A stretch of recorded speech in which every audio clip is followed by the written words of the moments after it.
Counterterrorism and foreign policy expert and editor-in-chief for the Foreign Desk, Lisa Daftari, and former special presidential envoy for the arms control at the Senate, at the State Department, and former assistant secretary of the Treasury for terrorist financing, Marshall Billingsley.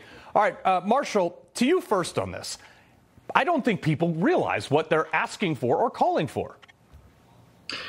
Well, look, it's great to be with you again. Thanks again for your service. It was one of my greatest privileges when I was Assistant Secretary of Defense for Special Operations and Low-Intensity Conflict in the George W. Bush administration to work with the Navy SEALs, really fantastic group. No, we cannot be cavalier about this. The stakes are incredibly high, and they're high in a number of ways that I'm not sure are thoroughly appreciated. Obviously, anybody who saw the ballistic missile strikes last night, including the strike on the hospital in Israel, would recognize that we cannot, as the president has said, allow Iran to put nuclear weapons on the tips of those missiles because they surely would use them. Yes. But I think it's also important to remember that since the mullahs came to power, every year, or nearly every year of that regime's life, they have been taking Americans hostage and killing Americans. Hundreds and hundreds of Americans, offering bounties to kill Americans, $1,000 bounties in Iraq and Afghanistan. They've been trying to kill the president himself. They've been trying to kill former cabinet members from the previous administration, including good friends of mine. They've been trying to kill U.S. citizens and abduct them. So we're dealing with a lethal regime.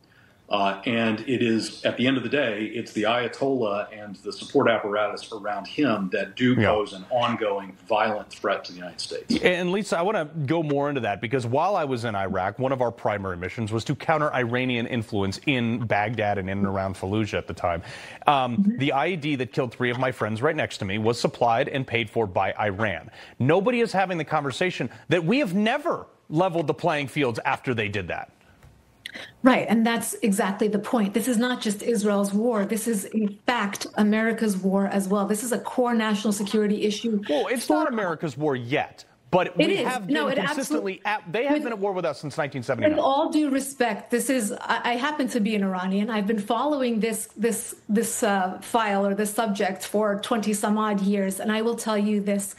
They have American blood on their hands. And not only that, look at the information and the propaganda campaigns that they have launched here on American soil. You said you didn't want to get into that, but I will make one major point here. This regime is not suicidal.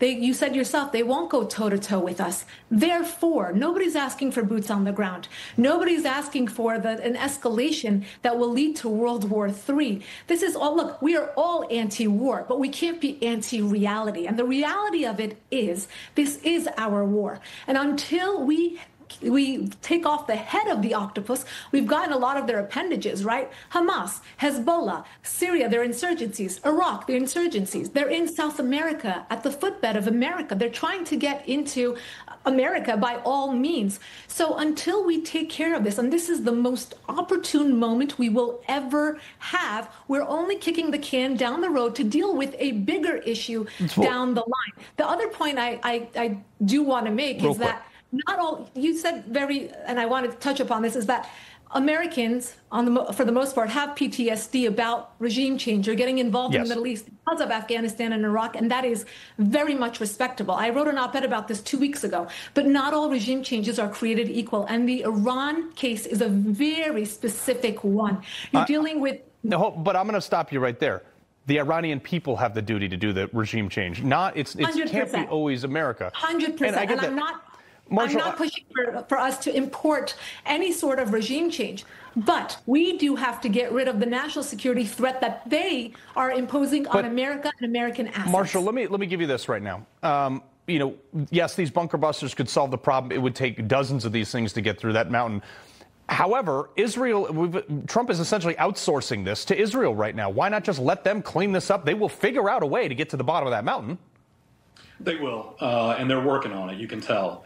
But they don't have the kind of heavy munitions that only the B-2 can carry.